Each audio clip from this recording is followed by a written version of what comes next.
महसूस कीजिए कि स्वयं परम पिता परमात्मा शिव बाबा सामने विराजमान और हम सभी आत्मा आज दिव्य ज्ञान सुनने के लिए यहाँ उपस्थित हुई हैं। हे भगवान, आज आप मुझे वो दिव्य ज्ञान प्रदान कीजिए और मैं आत्मा आज उस दिव्य ज्ञान को अमृत वाणी को बहुत ध्यान से सुनकर जीवन में आत्मसात करने वाले हैं। आज हम सब आत्माओं के लिए बहुत गुह्य ज्ञान आज मिलने वाला है।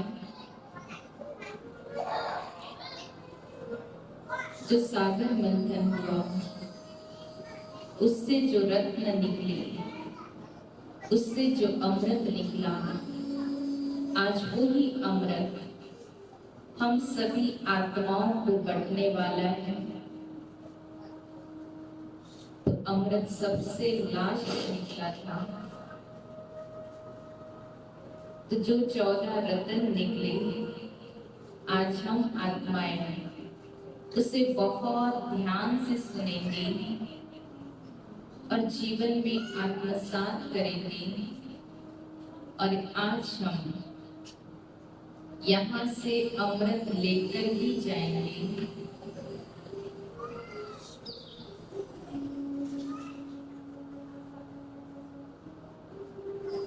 ओम शांति। आज हम 2 कथाओं का विशेष रसपान करेंगे। एक सागर मंथन की कथा और दूसरा पीछे बहुत सुंदर एक चित्र दिख रहा होगा। विष्णु जी की नाभि से कौन निकले? ब्रह्मा जी। तो आज हम इस 2 कथाओं का रसपान करेंगे। तो आप सभी बहुत ध्यान से सुनिए। सबका ध्यान यही है कि भी बाहर है? यही है पक्का? चेक कर ले, क्योंकि आज बहुत गुह्य ज्ञान मिलने वाला है। चेक कर ले। कौन कौन चाहते हैं कि चेक कर ले? सब चाहते हैं, ठीक है।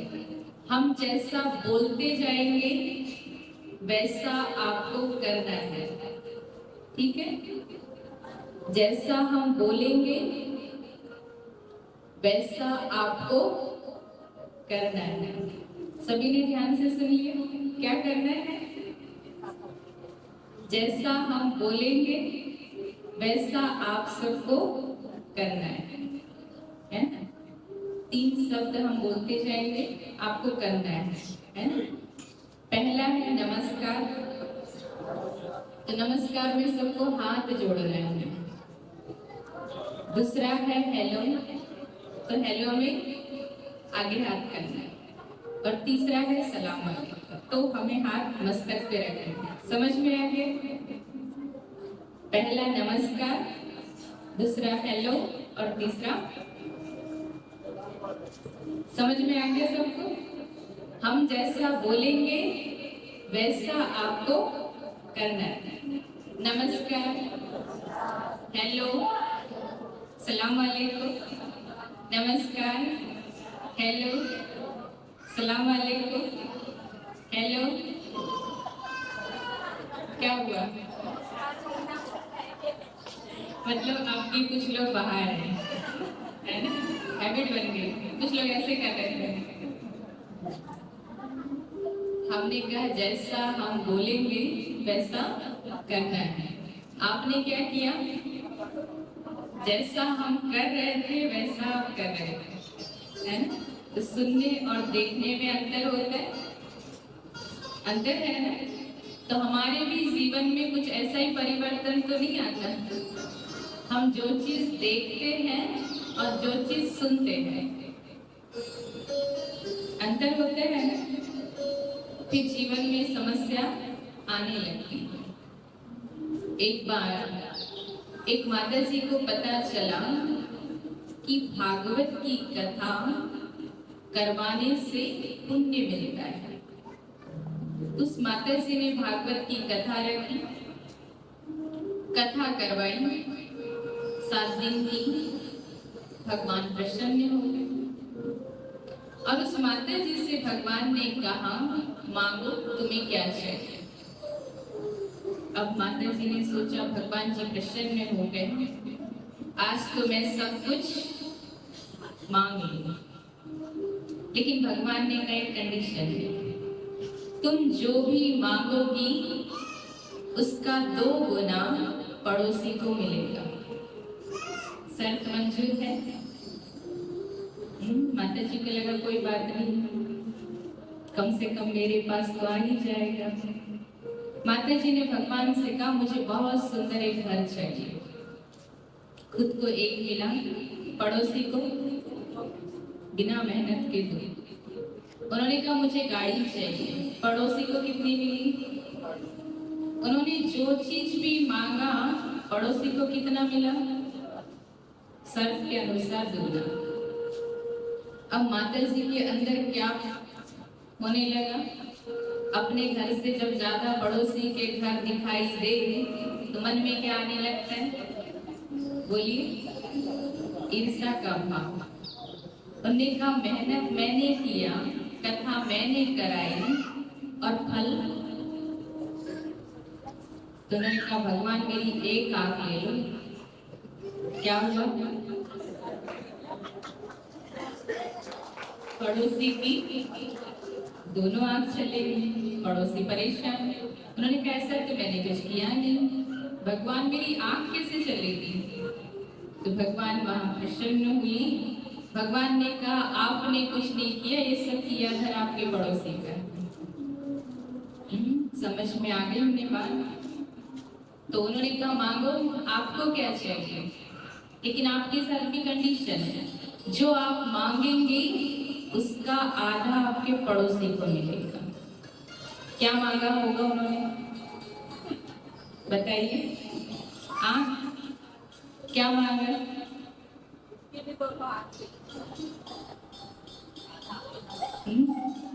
सोचो हम उस जगह होते तो हम क्या मांगते?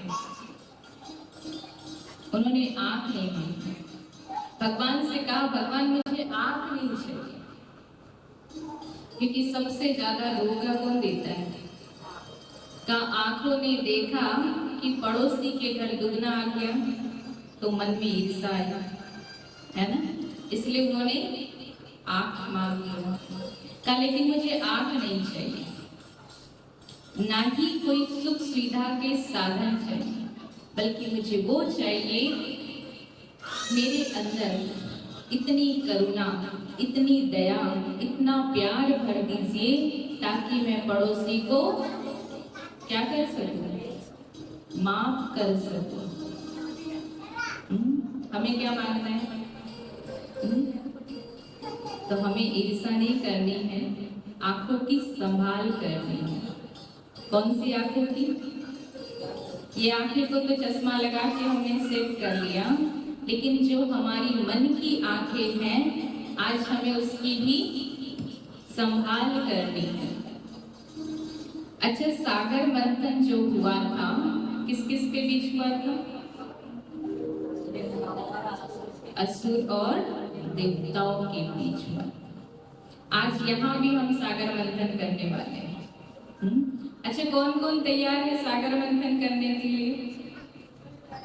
सभी तैयार हैं? अमृत किस किस को चाहिए? आज अमृत किस किस को चाहिए? सबको चाहिए ना? तो आज यहाँ से अमृत लेके ही जाना, बीच में कोई नहीं जाएगा, है ना? अमृत तक तो रुकना पड़ेगा। तो बताया जाता है कि ब्रह्मा जी ने कहा देवताओं को कि हमें अमृत चाहिए, लेकिन असुरों का सहयोग लेना पड़ेगा। और असुरों के जो गुरु थे शुक्राचार्य जी, उन्होंने असुरों से कहा कि अमृत तो हमको भी चाहिए, लेकिन बिना देवताओं के अमृत निकलने वाला नहीं है। लेकिन बताया जाता है कि बुद्धि की परीक्षा ली गई। ब्रह्मा जी ने निमंत्रण दिया असुरों को और देवताओं को, क्योंकि हमेशा असुरों को शिकायत होती थी कि ब्रह्मा जी जब भी ब्रह्मा भोजन कराते हैं तो देवताओं को ही बुलाते हैं, हमें तो कभी निमंत्रण नहीं देते। तो इस बार ब्रह्मा जी ने कहा ठीक है, इस बार निमंत्रण आपको भी। पर असुरों ने कहा हमें पहले खाएंगे, हम भोजन हम पहले करेंगे, क्योंकि हमें पता है देवता हमारे साथ चतुराई करते हैं। ब्रह्मा जी ने शर्त मान ली, क्योंकि क्या करवाना था, हाँ सागर मंथन होना था। कहा ठीक है आपको हम पहले खिलाएंगे। तो कथा में बताया जाता है ब्रह्मपुरी में ब्रह्मा भोजन हुआ, वैसे होता नहीं, लेकिन कथा में बताया है कि ब्रह्मपुरी में ब्रह्मा जी ने क्या रखा, ब्रह्मा भोजन। असुरों को पहले बिठाया गया भोजन करने, 56 प्रकार का प्रसाद भोजन परोसा गया, लेकिन साथ में एक कंडीशन रखी ब्रह्मा जी ने, कहा आपको हाथ मोड़ के भोजन नहीं करना है। कहा आपके हाथों में लकड़ी बांध दी जाएगी, दोनों हाथ सीधे, है ना, और भोजन करना है। असुरों को पता चला, असुरों ने कहा हमें पहले ही पता था कि हमारे साथ जरूर कुछ ना कुछ का, एक तो भोजन पे बुलाए और दूसरा हमारे हाथ बांध दिए, अब हम भोजन कैसे करेंगे।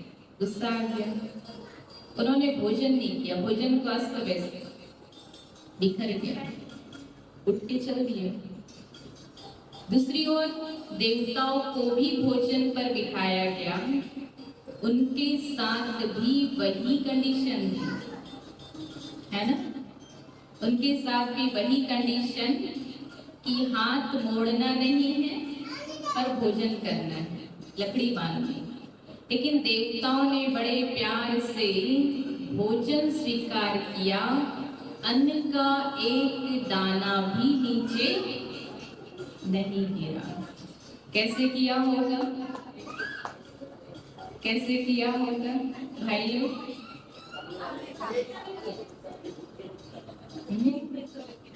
अब हाथ मुड़ नहीं सकता था तो दूर तक तो नहीं जा सकता, लेकिन भोजन तो सबको करना था। क्या किया उन्होंने, आमने सामने बैठ गए और एक दूसरे को भोजन स्वीकार कराया। तो असुर और देवताओं में क्या अंतर है? असुरों में सहयोग की शक्ति नहीं थी, लेकिन देवताओं में सहयोग की शक्ति थी, है ना। तो आज यहाँ भी सागर मंथन होगा। कहते सागर मंथन हुआ, अमृत निकला और अमृत की 4 बूंद 4 जगह पे, कहाँ कहाँ, प्रयागराज में, उज्जैन में और नासिक और हरिद्वार में। अब वो बूंदे गिरी वो तो बह भी गई होगी कि अभी तक है, बह गई ना। अच्छा, कुंभ में नहा के कौन कौन आया है? कुंभ में किस किस ने नहाया? हाथ खड़ा करके, लंबा लंबा, बहुतों ने नहाया। आज यहाँ कुंभ ही है ना। तो सागर मंथन में यहाँ भी डुबकी लगानी पड़ेगी, तब तो अमृत मिलेगा। तो सबसे पहले क्या निकला था? कर्म से चीजें निकली है ना, आगे पीछे कुछ भी नहीं। ऐसे नहीं कि पहले कुछ और अमृत आ गया। सबसे पहले क्या निकला? विष, काल को विष, हलाहल। किसने पिया? किसने पिया? भोले बाबा ने पिया। कथा में बताते हैं ना, नीलकंठ बाबा की कथा में, कि जब सबसे पहले तो वो जो बासुकी नाग थी वो भी विष निकलता था, उससे भी विष निकलता था। तो विष्णु जी ने देवताओं को उसके फन के पास खड़ा करवा दिया। तो असुरों को लगा जरूर ये देवता हमारे साथ छल कर रहे हैं। उन्होंने विष्णु जी को कहा नहीं नहीं, हमें फन के पास खड़ा होना है। अब देवता तो चाह ही रहे थे कि असुर खड़े रहे, अगर सीधा सीधा बोलेंगे तो मारने वाले नहीं है, इसीलिए उन्होंने क्या किया, ठीक है आप खड़े हो जाओ। तो सबसे पहले बासुकी नाग ने जहर उगेला और उससे काफी असुर बेहोश हो गए। उसके बाद जो पहला रतन निकला वो भी विष निकला। देवता बेहोश होने लगे। समस्या आ गई, इस विष को कौन पिएगा, है ना। तो सब देवता कहाँ पहुंच गए, कैलाश पर्वत, और अनुरोध किया भोले बाबा से कि आप विष पी लो। तो वहां शंकर जी और शिव बाबा को मिक्स कर दिया। तो जैसे उन्होंने विष का प्याला लिया और जैसे वो पीने लगे, तो बताते कथा में कि पार्वती मैया ने रोक दिया, कहा अमृत चाहिए देवताओं को और ये आपका बीच में यूज कर रहे हैं, है ना। लेकिन भोले बाबा ने कहा जन कल्याण के लिए अगर मुझे विष पीना भी पड़े तो आज तो मैं पी लूंगा। अब पार्वती मैया ने कहा बोले आप बहुत भोले हो, ऐसे मानने वाले नहीं है। कहा अच्छा बताओ आप मुझसे प्रेम करते हो, तो कहा हाँ। बोले कितना, तो कहा बहुत। कहा अच्छा बताओ मेरा स्थान कहाँ है, तो कहा मेरे दिल में। तो कहा आप जो ये जहर पियोगे ये जहर दिल तक पहुंचेगा, मैं मर जाऊंगी। बोले बाबा ने कहा नहीं नहीं ऐसे तो नहीं हो सकता। तो कहा आप ये जहर पियोगे तो आप भी मर जाएंगे, मैं भी मर जाऊंगा। अब भोले बाबा ने कहा तो समस्या है। कहा लेकिन जन कल्याण के लिए तो मुझे पीना पड़ेगा। तो कहा ठीक है मैं एक काम करता हूँ, इस जहर को मैं पी लेता हूँ लेकिन गले से कंठ से नीचे नहीं उतारूंगा। यही है, कंठ में विष को समा लिया और क्या कहलाए, नीलकंठ। तो नीलकंठ बाबा की जय। तो हम और आप नीलकंठ लेंगे।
भोलेनाथ भगवान की जय हो।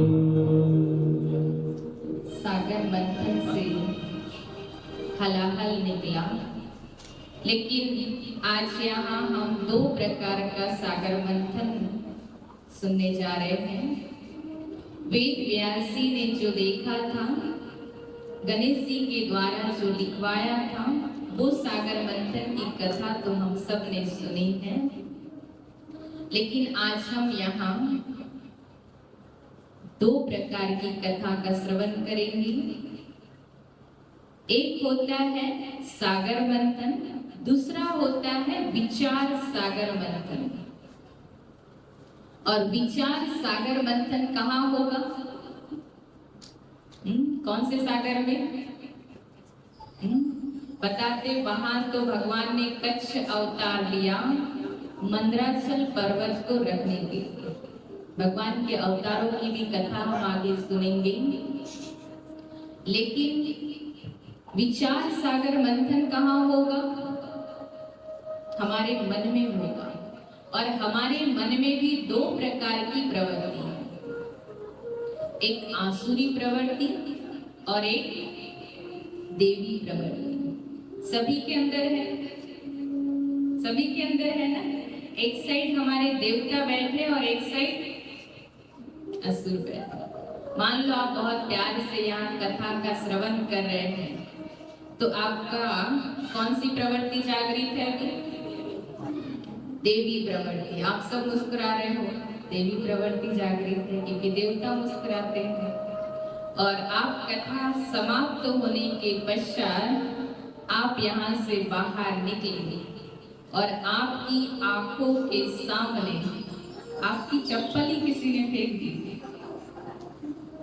कौन सी प्रवृत्ति जाग जाएगी? आप सब मानते हैं हमारे अंदर दोनों प्रवृत्ति है।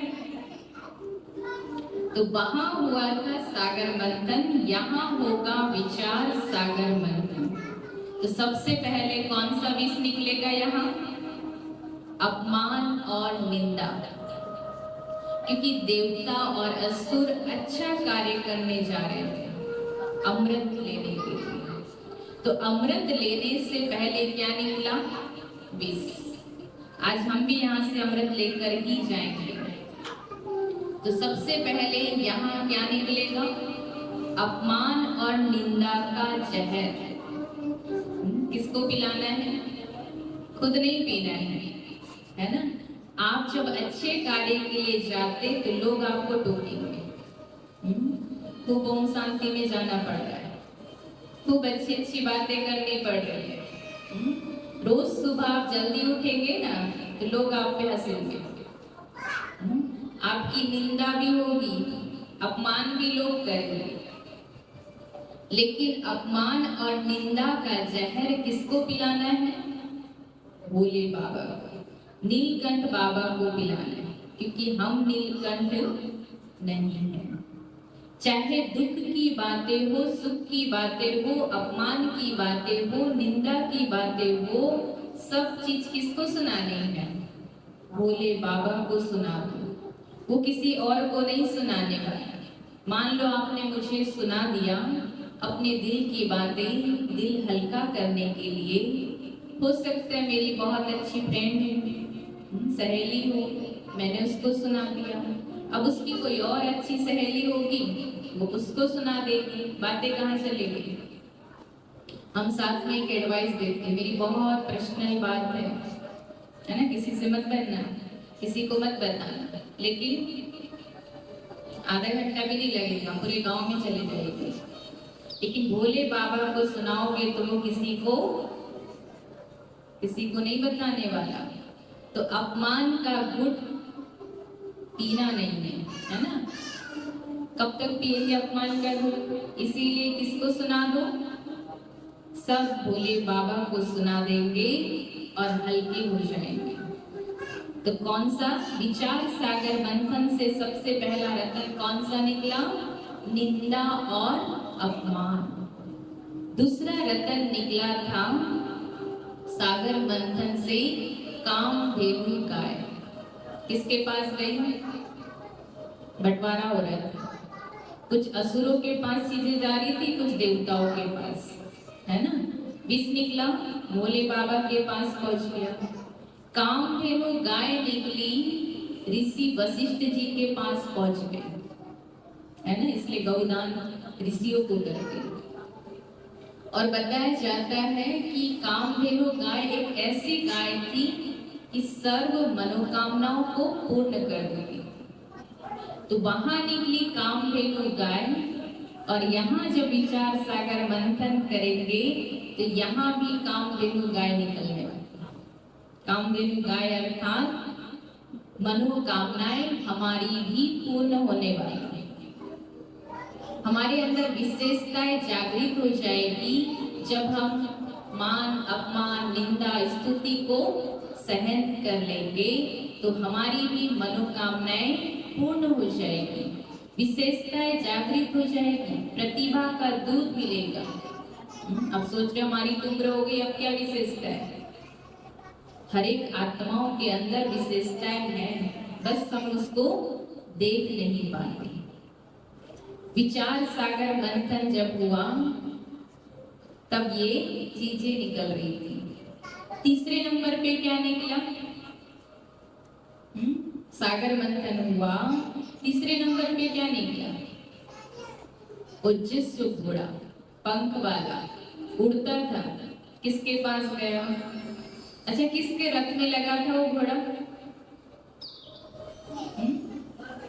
अर्जुन के रथ में था, है ना। जमीन पे नहीं चढ़ता था, जमीन से ऊपर उड़ता था। तो वहां निकला ओजस्वी घोड़ा। जब हम यहाँ विचार सागर मंथन करेंगे तो मन को भी क्या कहा जाता है? मन भी क्या है? घोड़ा, है ना। तो मन को भी क्या मिल जाएगी? मन को भी गति मिल जाएगी। वो घोड़ा उड़ता था ना, तो यहाँ भी हमारे मन के विचार कैसे चलेंगे? इसको भी गति मिल जाएगी। ऊंचा ऊंचा सोचेंगे, अच्छा अच्छा सोचेंगे। कहते हैं ना, साधा जीवन, आगे क्या है? उच्च विचार। तो जीवन भले हमारा साधारण है, लेकिन हमारे विचार कैसे हो जाएंगे? उसकी क्वालिटी ऊंची। हम ऊंचा ऊंचा सोचेंगे, हर एक आत्मा के लिए शुभ भावनाएं शुभ कामनाएं रखेंगे। सर्व आत्माओं का कल्याण हो जाए। ऐसा नहीं कि पड़ोसी को छोड़ के सबका कल्याण हो जाए, ऐसा नहीं।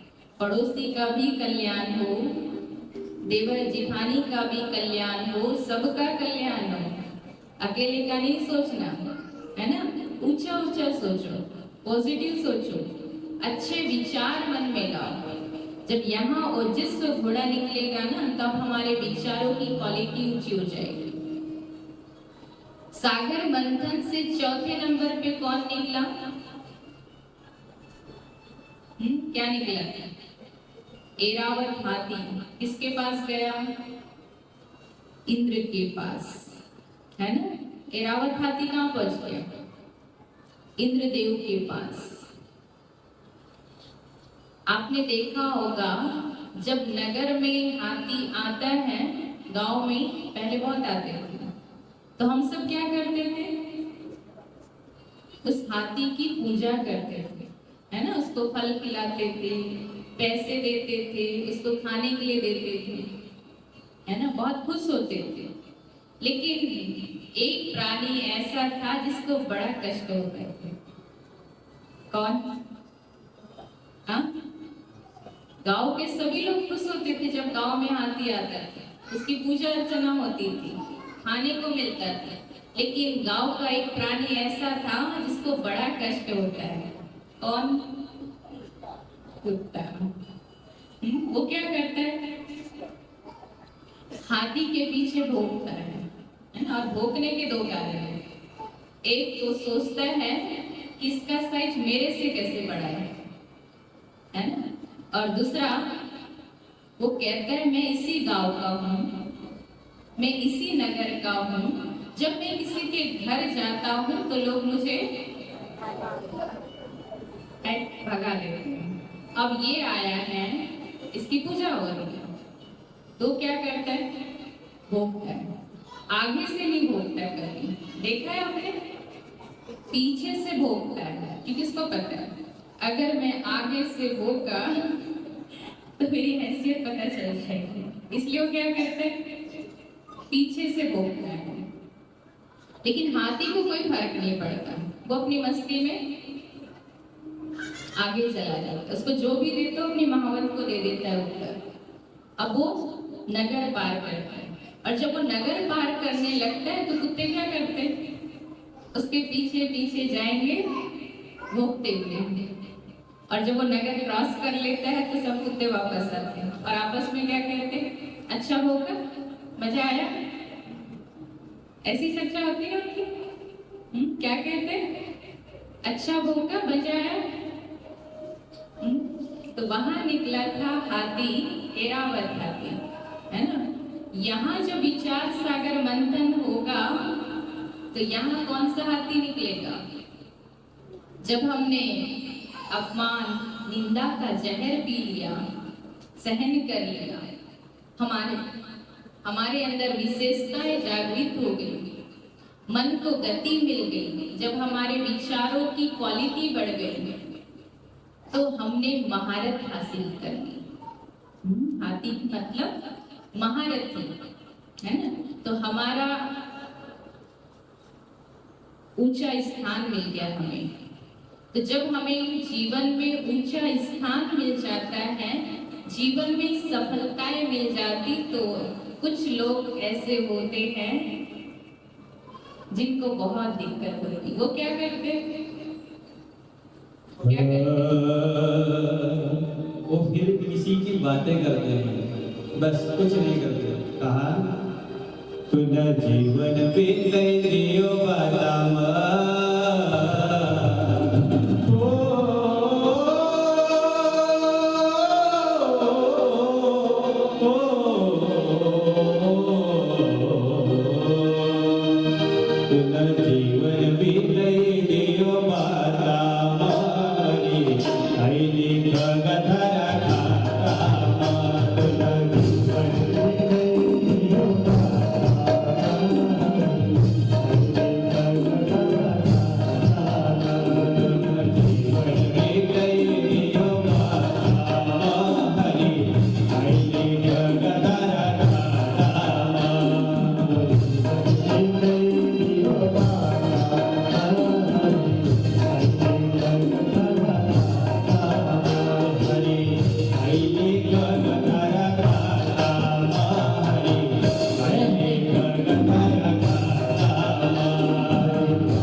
सद्गुरुदेव भगवान की जय, भागवत महापुराण की जय।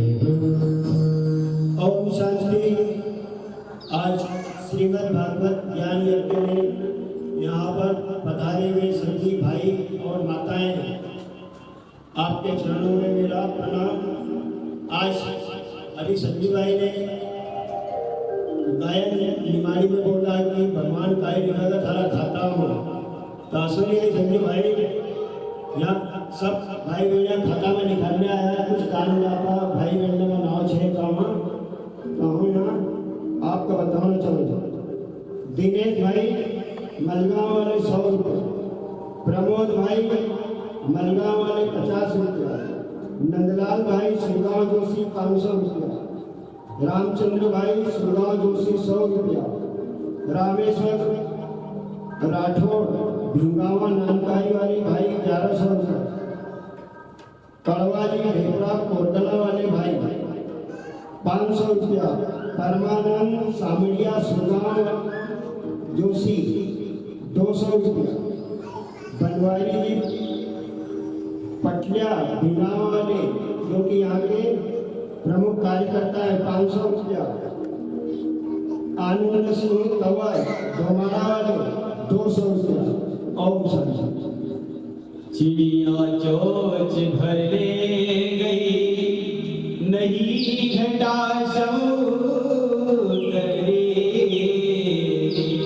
धर्म करे धन ना घटे,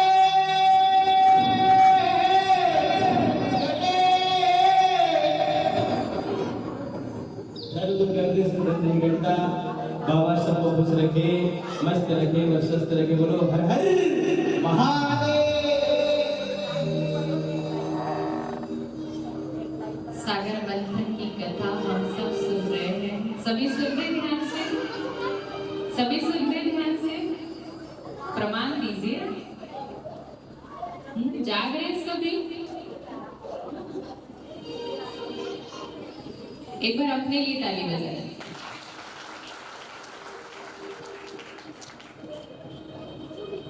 सागर मंथन की 5वें नंबर पे क्या निकला था? कौस्तुभ मणि। कहाँ पहुंच गई?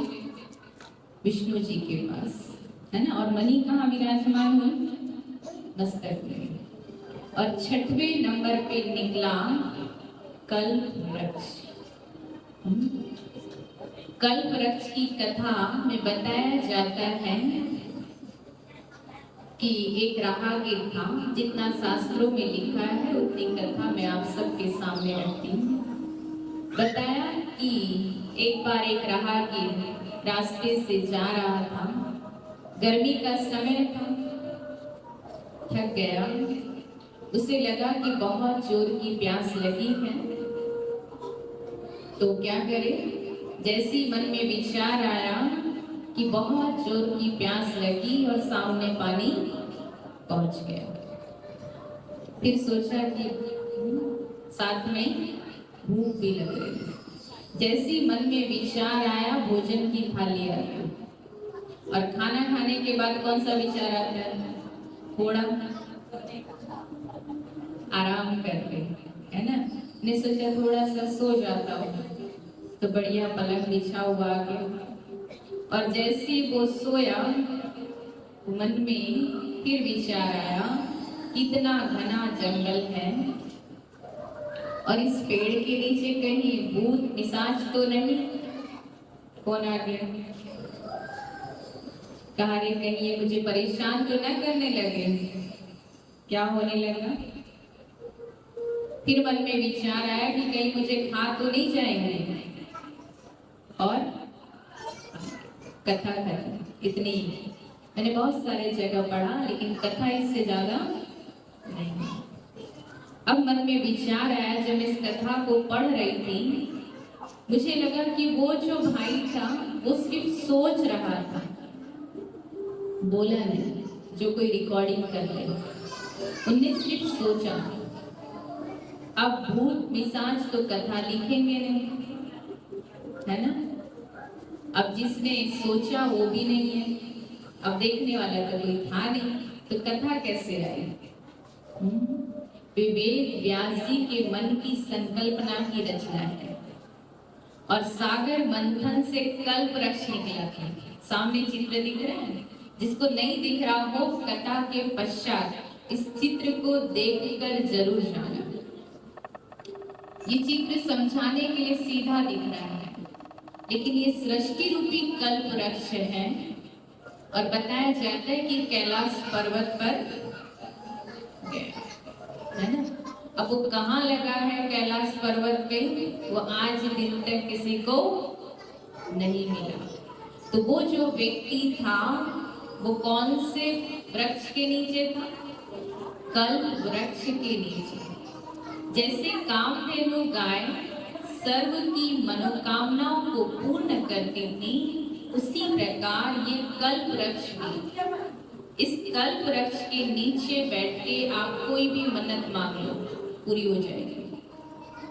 तो बताया कि ये कल्प वृक्ष कहाँ गया? कैलाश पर गया, लेकिन वो आज दिन तक दिखाई नहीं दिया। नहीं तो हम और आप तो एक बार जरूर होके आते, मनोकामना पूर्ण हो जाती, फिर हम इतने परेशान क्यों हैं? अगर कोई आपसे कहे कि हमने फलानी जगह कल्प वृक्ष देखा, तो सब झूठ है। आज दिन तक कल्प वृक्ष मिला नहीं। अगर मिल जाए आप लोग को तो बता देना, फिर हम भी औरों को बता देंगे, उनकी मनोकामनाएं पूर्ण हो जाएगी। इस कल्प वृक्ष को हम क्या करते हैं? पीपल के वृक्ष में क्या करते हैं? जल चढ़ाते हैं। क्यों? तो बताया कि 33 कोटि देवी देवताओं का वास है ना। तो पीपल के वृक्ष का जो बीज है वो बहुत छोटा होता है। बीज कहाँ लगाते? जमीन में। वृक्ष कहाँ निकलता है? ऊपर। और वृक्ष का अगर पत्ता टूटकर गिरता है तो कहाँ गिरता है? नीचे। क्यों? क्योंकि उसका गुरुत्वाकर्षण कहाँ है? नीचे। बीज नीचे है। लेकिन ये जो कल्प वृक्ष है सृष्टि रूपी, इसका बीज कौन है? परमात्मा।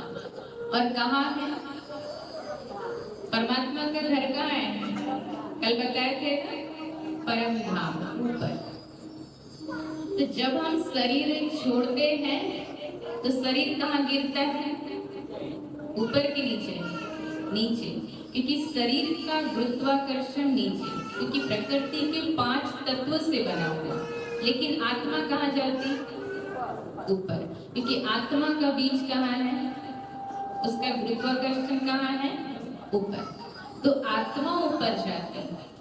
अब पीपल के वृक्ष को जल चढ़ाने का रिवाज क्यों? एक साइंस है। साइंस ने रिसर्च किया, एक संसार में एक ऐसा वृक्ष है जो दिन में भी ऑक्सीजन देता है और रात में भी ऑक्सीजन देता है। अब ऐसे वृक्ष को बचाना था, मनुष्य तो सबको काट रहा था ना। अब ऐसे वृक्ष को बचाना था, इसीलिए ऋषि मुनियों ने सोचा, क्या कहा? पीपल के वृक्ष में 33 कोटि देवी देवता है, ताकि ये वृक्ष बचा रहे। गाय में भी क्या कहा जाता है? गाय में भी 33 कोटि देवी देवताओं का वास है, क्योंकि ऐसी गौ माताओं को बचाना था। इंसान को काट के खा जाता है, गाय क्या बचेगी? वही ऋषि मुनियों को चिंता थी। आपने देखा होगा घरों में गाय पालते, गाय का जो मालिक होता है ना, जब गाय के पीठ पे हाथ घुमाता है तो गाय अपने मालिक की बीमारी को भाप लेती, पहचान लेती। देसी गाय, वो जर्सी वाली विदेशी गाय नहीं, देसी गाय। जैसी प्यार से आप हाथ घुमाएंगे वो अपने मालिक की बीमारी को भाप लेगी। फिर जब वो बाहर घास खाने जाएगी ना तो वो वही चीज खाकर आएगी जो मालिक के लिए जरूरी है। अब ऐसी गाय को बचाना था, क्योंकि गाय भी एक अवस्थी है ना। गाय का दूध भी वो भी काम का है, गाय का गोबर भी काम का है, गाय का मूत्र भी काम का है। अब इतनी कीमती गाय को बचाना था तो ऋषि मुनियों ने क्या कहा, गाय के अंदर क्या है, 33 करोड़ देवी देवताओं का वास है। तुलसी, ऐसे कुछ कीमती वृक्ष कीमती हैं जिनको बचाना था, इसीलिए कहा इनके अंदर 33 करोड़ देवी देवताओं का वास है। श्रीमद् भगवद गीता के 15 अध्याय के प्रथम श्लोक में कहा है, ऊर्ध्व मूलम अधम शाखा, ऊपर जिसका मूल है ना। तो ऊपर किसका मूल है, बीज कहाँ है, ऊपर है ना। और हम सब पत्ते कहाँ हैं, नीचे, क्योंकि हम सब कौन है, उस पेड़ के पत्ते ही तो हैं। हम सब शाखाएं हैं और बीज ऊपर। समझाने के लिए वृक्ष सीधा दे रहा है लेकिन ये ऊपर है। तो तंत्र सार नामक ग्रंथ में भी एक श्लोक आता है, सर्व उपनिषद गाओ दोग्धा गोपाल नंदन, पार्थ वत्स सुधीर भोक्ता दुग्ध गीतामृत। अर्थात कहा सर्व उपनिषद एक गाय है, सर्व उपनिषदों को अगर एक गाय में समाहित कर दिया जाए तो उसके तन से निकला हुआ जो दूध है वो है श्रीमद् भागवत गीता, है ना। बहुत सुंदर व्याख्या की है कि अगर 33 करोड़ देवी देवताओं के जीवन से अगर हमें शिक्षा लेनी हो तो एक गाय को एग्जाम्पल दिया है। फिर बताया आगे कि हम क्या कहते इस परमात्मा को, पार ब्रह्म परमेश्वर, तुम हो सबके स्वामी, तुम हो एक अगोचर, तुम हो सबके प्राण पति। कल सुना सबके पर्सनल पत्नी और सबके पर्सनल पति, है ना। कौन कौन है, वो परमात्मा है। हम सब आत्माओं का वो पिता भी है, पति भी है। मीराबाई ने उसे क्या बना लिया था, पति। और मीराबाई को क्या मिला, जहर का प्याला। क्या बन गया, अमृत बन गया। किसने बनाया, भगवान ने बनाया। अर्जुन ने भगवान को क्या बना लिया, अपना दोस्त, है ना, सखा। भगवान से रथ चलवा लिया। सब काम किससे करवाया, आपने महाभारत देखी बहुत गौर से। जब युद्ध हो रहा था तो बताते कि अर्जुन बहुत निश्चिंत सोया हुआ था। जब अभिमन्यु का युद्ध वध हुआ उसके पश्चात अर्जुन ने प्रतिज्ञा ली थी कि कल सूर्यास्त होने के पहले किसका वध करूंगा, जय, है ना। और बढ़िया निश्चिंत रात में सो रहा था। भगवान श्री कृष्ण जी को बताया ना, भगवान के रूप में, और भगवान चक्कर काट रहे थे। फिर भगवान ने कहा, अर्जुन निश्चिंत सो रहे हो, चिंता नहीं है, इतनी बड़ी प्रतिज्ञा ले ली, और क्या कौरव आपके सामने रखेंगे कंजरत को। तो अर्जुन ने एक बात कही, जिसके लिए भगवान जाग रहा हो वो सोएगा नहीं तो क्या करेगा। तो क्या भगवान को मैंने ऐसा साथी बनाया है, इतना विश्वास, इतना भरोसा है। और जब दूसरे दिन युद्ध हो रहा था तब क्या किया, सूर्यास्त होने वाला था, तब तक भी जयरथ का वध नहीं हुआ था, बहुत अंदर था। तो भगवान ने क्या किया, एक हाथ घुमाया, सूर्य को छुपा दिया।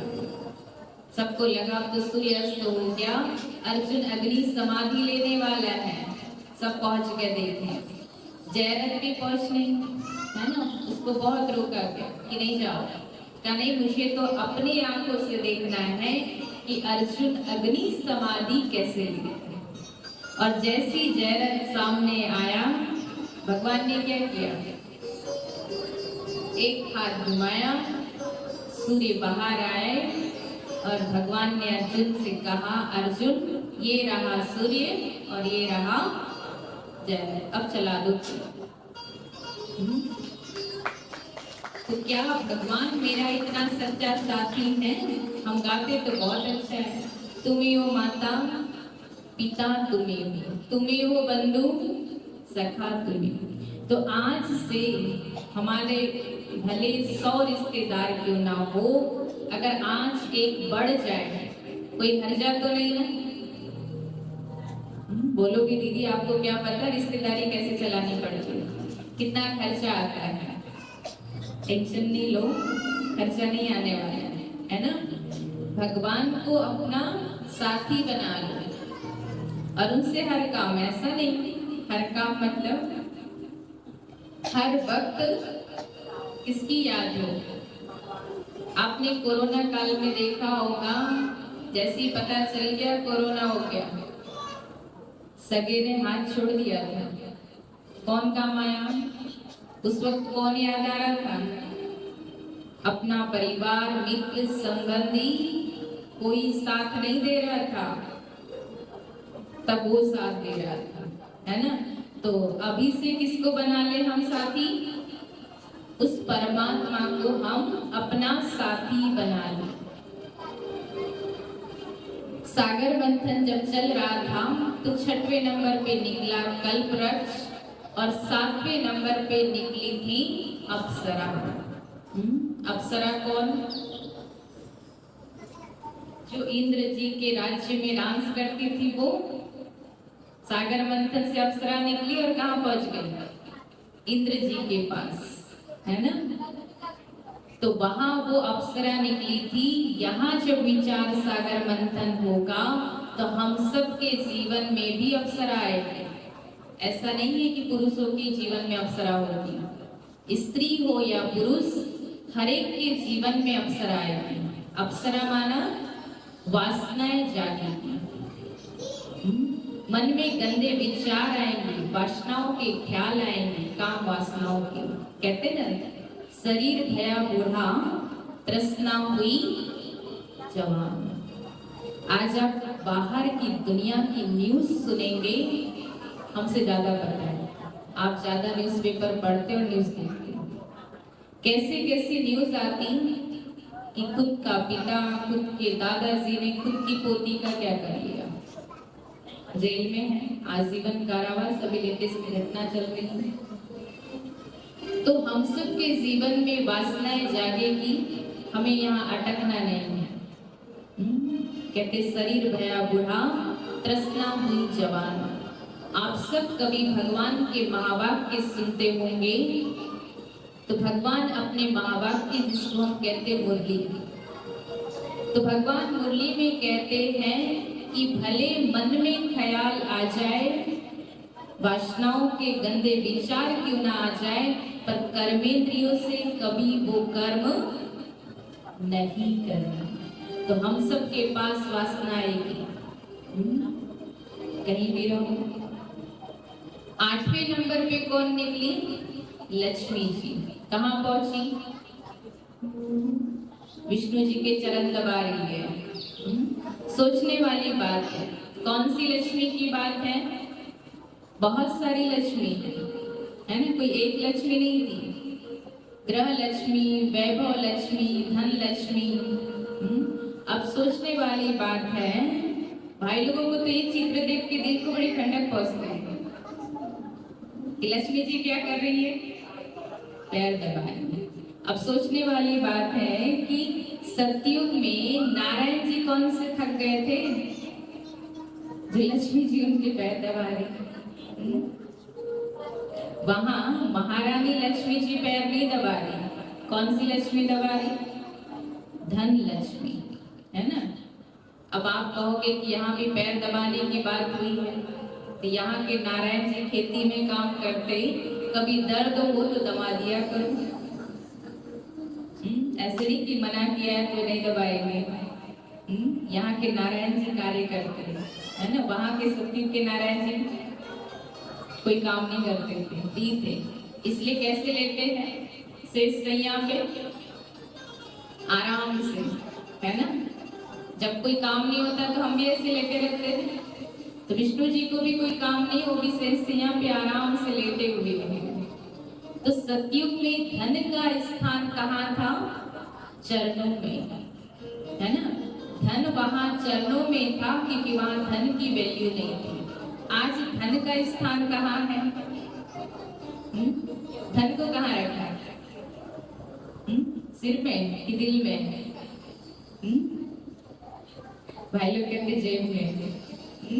तो यहाँ हर जगह धन धन धन को वैल्यू दी है, लेकिन सतयुग में धन का स्थान चरणों में था।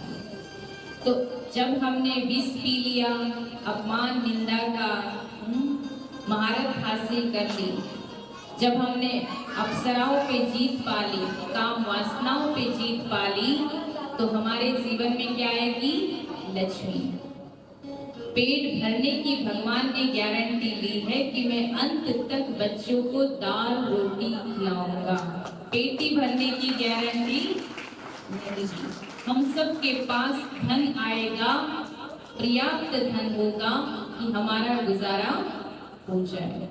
लेकिन जब जीवन में धन आ जाता है तो क्या आने लगता है? 90 नंबर पे क्या निकली? बारूनी, शराब, नशा। किसके पास पहुंचा? असुरों के पास। बंटवारा हो रहा था।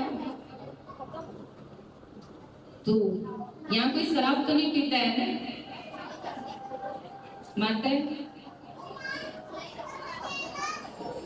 माताएं भी पीती है। हम किसी के घर मिलने गए थे, पता है आप सबको? वो भाई बहुत परेशान। हम जैसी शाम का समय था, कुछ प्रोग्राम खत्म हुआ, हम उनके घर गए तो उनके बेटे भी टन और बहू भी लड़खड़ाते रहे। आज आप बाहर जाएंगे, हमारे इंदौर में भी लेडीजों के लिए शराब की दुकान अलग से है, ताकि वहां बैठ के आराम से वो शराब पी सके। भोपाल में, जबलपुर में हमारा राज्य पीछे नहीं है ना। तो सब पीते। आप बाहर निकलेंगे रात में ना, बहुत हालतें खराब है। तो बारूनी निकली नशा जो असुरों के पास गया। जब यहाँ विचार सागर मंथन होगा तो कौन सा नशा निकलेगा? जिसके पास धन ज्यादा आ जाता है, क्या चढ़ जाता है फिर? पहले व्यवहार बड़ा अच्छा था, सुनते हैं ना, बोल बहुत अच्छे थे, लेकिन बस थोड़ा धन क्या आ गया? नशा चढ़ गया। एक बार एक भाई रास्ते से जा रहा था, ऐसी गर्मी का समय था, उसको प्यास लगी। उन्हें सामने देखा बहुत बड़ा सा घर है, महल की तरह, और सामने एक भाई बैठा हुआ था। उन्हें उनसे कहा, भाई साहब एक गिलास पानी पिला दो। वो भाई कहता है, आदमी को आने दो फिर मिलेगा पानी। फिर थोड़ा वेट करता है, मतलब नौकर को आने दो, वो देगा आपको पानी। थोड़ी देर इंतजार करता है, उसकी प्यास और बढ़ती। फिर कहता है, भाई साहब एक गिलास पानी पिला दो। तो व्यक्ति क्या कहता है, आदमी को आने दो फिर मिलेगा पानी। अब उसकी प्यास कंट्रोल से बाहर। तीसरी बार कहते हैं, भाई साहब थोड़ी देर के लिए आप ही आदमी बन जाओ, मुझे पानी पिला दो। तो जब भी हमारे घर कोई ऐसा प्यासा आए, क्या करना है? कम से कम पानी तो पिला दो। भूखे को भोजन करा देना, प्यासे को पानी पिला देना, लेकिन कभी धन का नशा नहीं करना, क्योंकि ये धन एक ऐसा है, आज है और कल नहीं, है ना। तो जिस चीज का आप नशा करेंगे वो चीज आपसे दूर हो जाएगी। आपने बुद्धि का नशा किया, कोई ना कोई दिक्कत आ जाएगी। धन का नशा किया, धन चला जाएगा। इसीलिए हमारा पद पोजीशन कितना भी बड़ा क्यों ना हो जाए, हम कितने भी बड़े व्यक्ति क्यों ना बन जाए, लेकिन कभी भी जीवन में किसी भी प्रकार का नशा, अभिमान नहीं करना। अच्छा बताइए, कल मर जाओगे तो किसकी गोद में जाओगे? क्या साथ लेके जाओगे? कुछ भी नहीं जाने वाला है। मौत तो जैसे सामने खड़ी हमारे, गारंटी है किसके पास? अच्छा बताइए, किसके पास गारंटी कार्ड है कि मैं पूरे 100 साल करने वाली हूँ? बता दो, हम भी बनवा ले आएंगे। भाई लोग है क्या? आधार कार्ड जेब में रखते हो, वोटर कार्ड रखते हो, लाइसेंस, गारंटी कार्ड नहीं है ना? देखना कोई दुकान होगी तो बनवा लेना अभी से। तो हम कब तक है, कब हमारी जिंदगी की शाम हो जाए, कह नहीं सकते, है ना। इसीलिए किसी भी चीज का हमें नशा नहीं करना। और जब हम नशा नहीं करेंगे तो 10वें नंबर पे निकला चंद्रमा। किसके पास गया? चंद्रमा किसके पास गया? शंकर जी के पास। जो जटा में लगा हुआ है ना, वो सागर मंथन से निकला हुआ है। चंद्रमा माना शीतलता। हमने धन का नशा नहीं किया तो हमारे जीवन में शीतलता आ जाएगी, हमारे व्यवहार में, हमारे बोल में। लोग हमें सम्मान करने लगेंगे, तो हमें अपने जीवन में शीतलता धारण करनी। और 11वें नंबर पे निकला पारिजात का वृक्ष। कहाँ गया? स्वर्गलोक। पारिजात मतलब उसके फूलों की खुशबू आती, देखा है सबने? जब कहीं भी पारिजात का वृक्ष होता, उसके आसपास खुशबू फैल जाती। जब आपने मान अपमान का जहर पी लिया, महारत हासिल कर ली, किसी भी प्रकार का नशा नहीं किया, जीवन में शीतलता को धारण कर ली, तो आपके कर्मों की खुशबू फैलेगी। आप कुछ लोग ऐसे होते, कुछ स्थान पे जाते हैं और झगड़ा करवा के आ जाते हैं, ऐसे भी लोग मिलेंगे।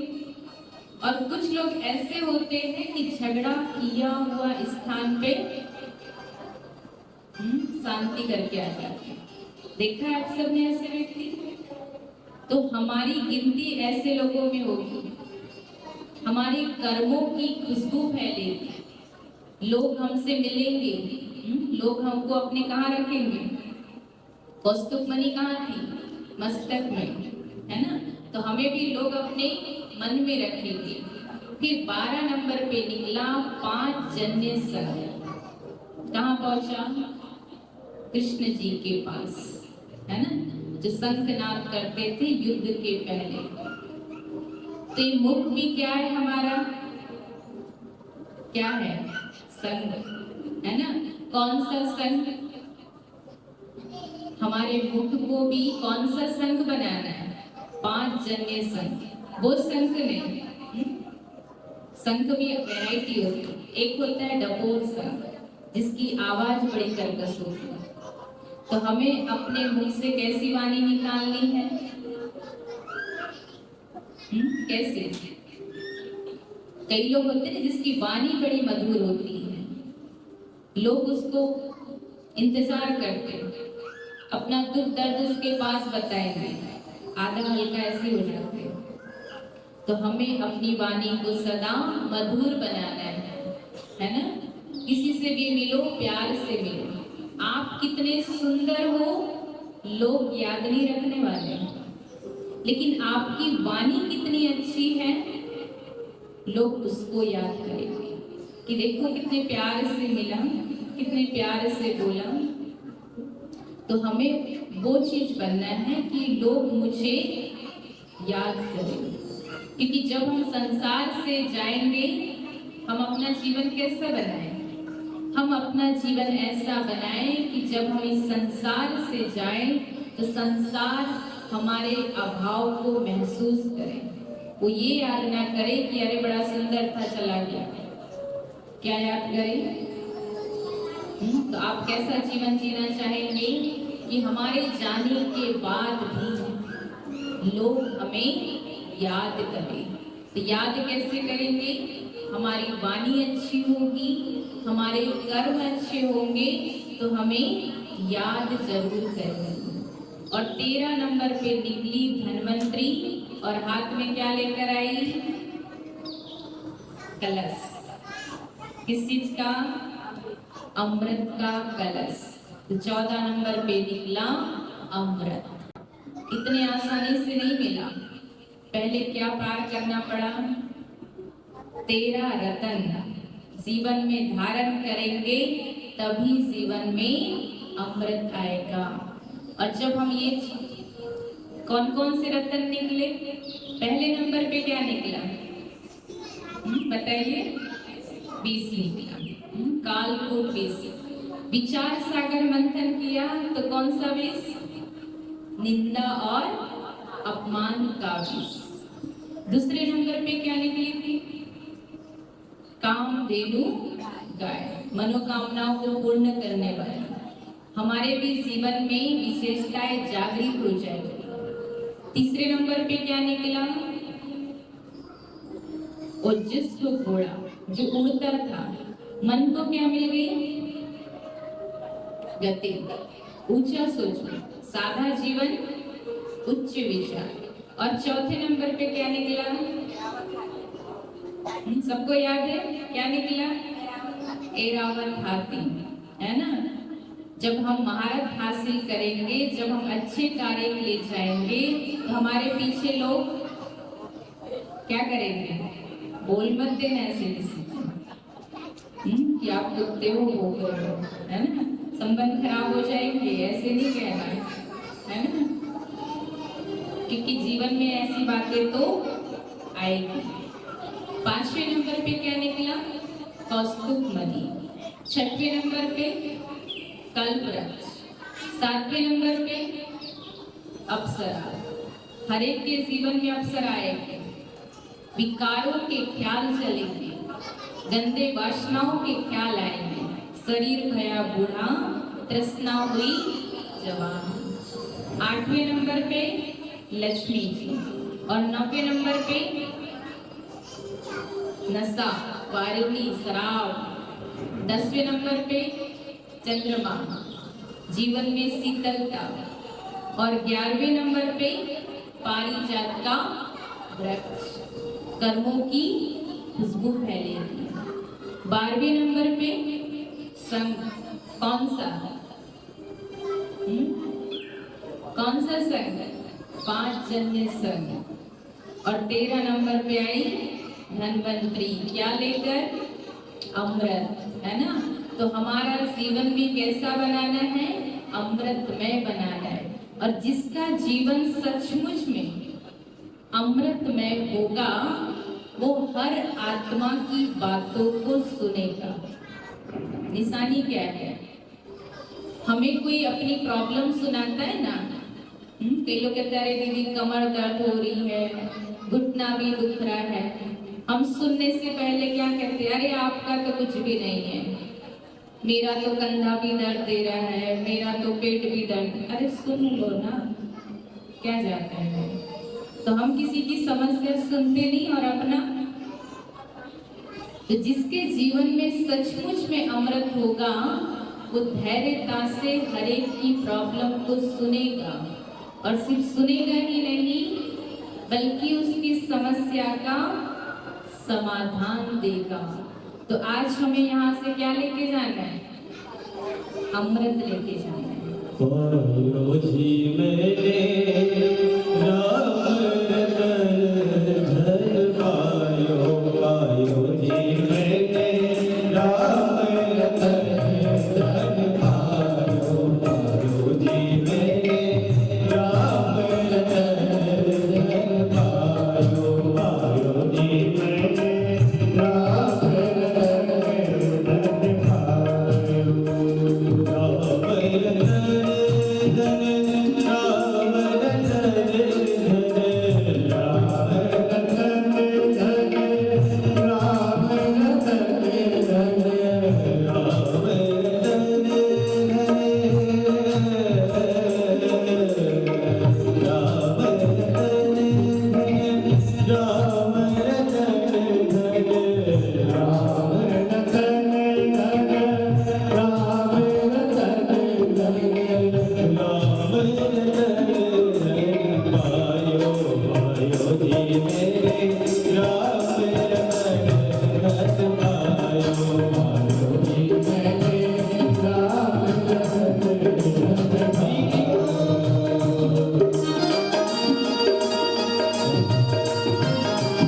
से मिलता है, कहा दीदी ने संजय भैया इरादे साफ रखना, बुरे वक्त में काम आएंगे।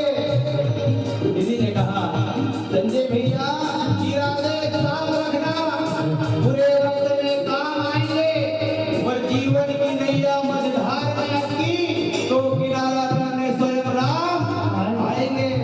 और ताली बजा रहा हो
विष्णु जी की नाभि से ब्रह्मा जी निकले। आप सब ने पीछे चित्र लगा हुआ है, आप सबको दिखाई दे रहा होगा कि विष्णु जी कहाँ लेटे हैं? क्षीर सागर में सांप की सैया पर लेटे हुए हैं। सोचने वाली बात है, क्या विष्णु जी के घर में महल में जगह नहीं थी? कहाँ लेटने आए? शादी के पहले तो महलों में रहते थे, शादी होने के बाद कहाँ आ गए? क्षीर सागर में सांप की सैया पर लेटे, और ऊपर क्या कर रहे हैं सब? सोचने वाली बात। मान लो कल आप कथा सुनने के लिए आए और आपके गले में एक एक सांप लटका दो, दांत निकाल दे उसका जहर निकालने के बाद गले में से लटका दे सांप, बैठ के आराम से कथा सुन लेना। सुन लोगे? अभी तो आपको सुन के ही कैसा लग रहा है? आज की बात नहीं कर रहे हम, कल की बात कर रहे हैं। आप सबको सुन के सब फिर ऐसे ही लग रहे हैं। सांप की सैया पर सोए हैं विष्णु जी और सांप ऊपर अपने फनों से। कैसा लगता होगा विष्णु जी को? कुछ लगता होगा या नहीं लगता होगा? कुछ नहीं लगता। क्यों? क्योंकि जो पीछे 5 फन वाला सांप दिख रहा है ये प्रकृति के 5 तत्व है जो विष्णु जी की सेवा में उपस्थित है। एक है विशेष सागर और एक है क्षीर सागर, है ना? विशेष सागर का आगे वर्णन होगा, ये क्षीर सागर। और विष्णु जी मतलब कौन? लक्ष्मी जी और नारायण जी का कंबाइंड स्वरूप बताया है विष्णु जी को। विष्णु जी के कितने हाथ हैं? 2 की 4? 4। नारायण जी के 2 और 2 लक्ष्मी जी के। एक बार एक माता जी से हमारी भेंट हुई और हमने उनको निमंत्रण दिया माउंट आबू जाने। हमने कहा हमारे साथ माउंट आबू चलिए। तो माता जी कहती दीदी अभी मैं अपनी बेटी के 2 हाथ के 4 हाथ कर दूं, फिर मैं आराम से आपके साथ माउंट आबू घूमने आई। मुझे लगा 2 हाथ के 4 हाथ कैसे होंगे? एक तोड़ दे तो एक बचेगा, 2 के 4 का क्या लॉजिक है? तो फिर वो माता जी कहती दीदी मैं अपनी बेटी की शादी कर दूं और 2 हाथ के। आप सबके कितने हाथ हैं? आप सबके कितने? आपकी सबकी शादी हो गई ना? कितने हाथ हैं? पर यहाँ माताओं की संख्या ज्यादा दिख रही, भाइयों की कम। 2 हाथ कहाँ गए आपके? कुछ कह रहे दीदी घर में है, उनका मन ही नहीं लगता। तो विष्णु जी कौन है? लक्ष्मी जी और नारायण जी का कंबाइंड स्वरूप। वहां एक मत, एक जैसे संस्कार था, इसीलिए हमेशा कंबाइंड दिखाया है ना। तो हमारे बीच अभी हमारे जो नंद गोपाल है, नन्हे मुन्ने श्री कृष्ण जी वो पधार चुके हैं। तो अभी हम इस कथा को यहाँ विराम देते हैं और इस कथा को कल हम विस्तार से और आगे सुनेंगे, क्योंकि हमारे मन में कई सवाल हैं। ब्रह्मा जी को आप सब देख रहे हैं, कैसा दिखाया? वृद्ध तन दिखाया। बाकी किसी देवी देवताओं को वृद्ध तन नहीं दिखाया। ब्रह्मा जी को दाढ़ी मूंछ दिखाई, बाकी किसी देवताओं को दाढ़ी मूंछ नहीं दिखाई। इसका भी बड़ा यह रहस्य है कि दाढ़ी मूंछ आई कहाँ से। इसका रहस्य हम कल भी खोल सकते, हो सकता है हम इसका रहस्य परसों भी बता सकते। आप सब सीरियल देखते हो ना? तो सीरियल जब समाप्त होती तो क्या रहता है? सीक्रेट छोड़ देते हैं। तो आज सबके लिए सीक्रेट हम छोड़ दे रहे हैं। हो सकता है हम कल भी बताएं, हो सकता है परसों बताएं। तो आप सबको क्या करना पड़ेगा? रोज आना पड़ेगा, तभी तो आपको पता चलेगा कि ब्रह्मा जी के 4 रूप। ब्रह्मा जी की पत्नी दिखाया सरस्वती, ब्रह्मा जी की बेटी तो कहा सरस्वती। बहुत बुरी रहस्य है। तो हम इस रहस्य को कल बहुत अच्छे से विस्तार से सुनेंगे। आइए सभी भाव से अरदास करें और कहें कि ओ कृष्ण कन्हैया कब आएगा हमारे बीच। तो सभी को भजन गाना है, क्योंकि साथ में गुनगुनाया करो। मैं अगर खाऊं तो आपका पेट नहीं भरेगा, आपको भी खाना पड़ेगा। आइए कब आओगे भारत देश रे, कब आओगे भारत देश रे, मुरली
सदगुरुदेव भगवान की, भागवत महापुराण की। के लिए तो अभी होने वाला है, रात के 12 बजे तक का भी इंतजार नहीं करना। बताया जाता है कि श्री कृष्ण जी कौन से युग में आए, तो शास्त्रों ने कौन से युग में लिखा? द्वापर युग में। द्वापर युग अर्थात दो पुर का रास्ता, एक कलयुग की ओर जाता है, दूसरा सतयुग की ओर जाता है। तो दो पुर का रास्ता जिसको कहा द्वापर। और जब श्री कृष्ण जी का जन्म होगा तो भोग बल की सृष्टि समाप्त हो जाएगी और योग बल की सृष्टि आ जाएगी। और श्री कृष्ण जी का जन्म कैसे हुआ, कथा तो आप सबको पता है। समय के अभाव को देखते हुए श्री कृष्ण का जन्म किसके द्वारा हुआ, तो बताया देवकी और वासुदेव। वासुदेव कौन? जिन्होंने विकारों पर विजय प्राप्त कर ली, वो परमात्मा है वासुदेव। और देवकी मतलब एक ऐसी स्त्री, एक ऐसी महिला जो कंस के राज्य की होगी और किसकी हो जाएगी? वो देव की, उस परमात्मा की हो जाएगी। और बताया जाता है कि छोरा हुआ वासुदेव का और दुदुम्बी बजी नंद की है ना। तो ब्रजवासियों ने ऐसा कौन सा पुण्य किया था? मैंने मोहन को बुलाया है, वो आता होगा। तुम भी आना, तुम भी आना, मेरे घर आज तमाशा होगा। तुम भी आना, मेरे घर आज कीर्तन होगा। तुम भी आना,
के साथ नाचते हैं, किसी की शादी है तो जोड़े के साथ नाचते हैं।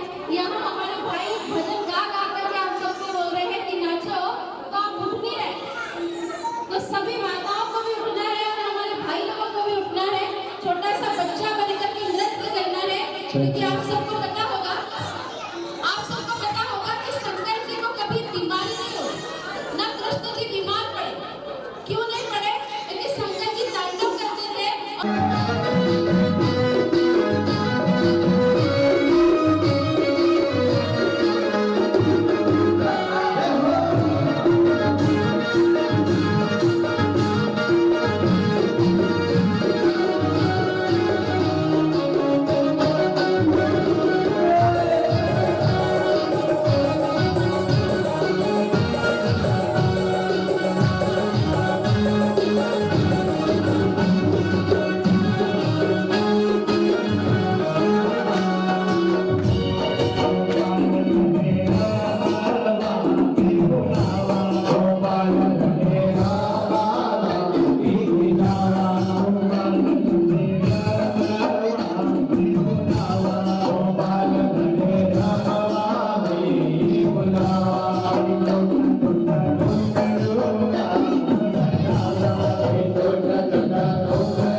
देवजी मैया ने नंद बाबा को कृष्ण कन्हैया सौंप दिया है।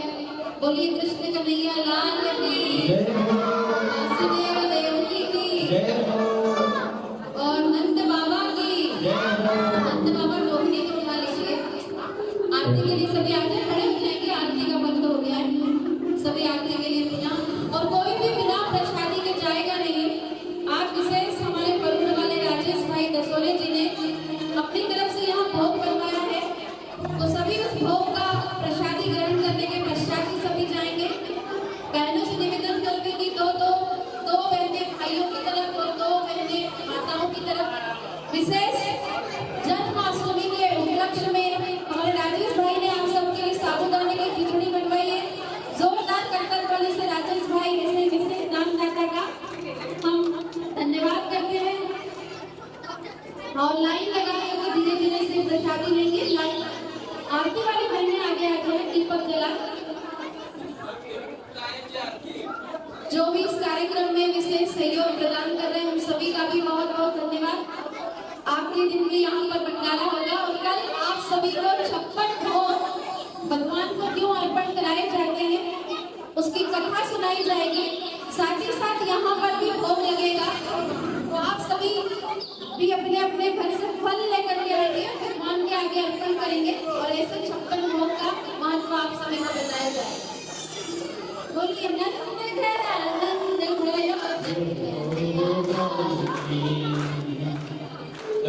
जब तक दीपक आरती की तैयारी होती है, हो गई आरती की तैयारी।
ये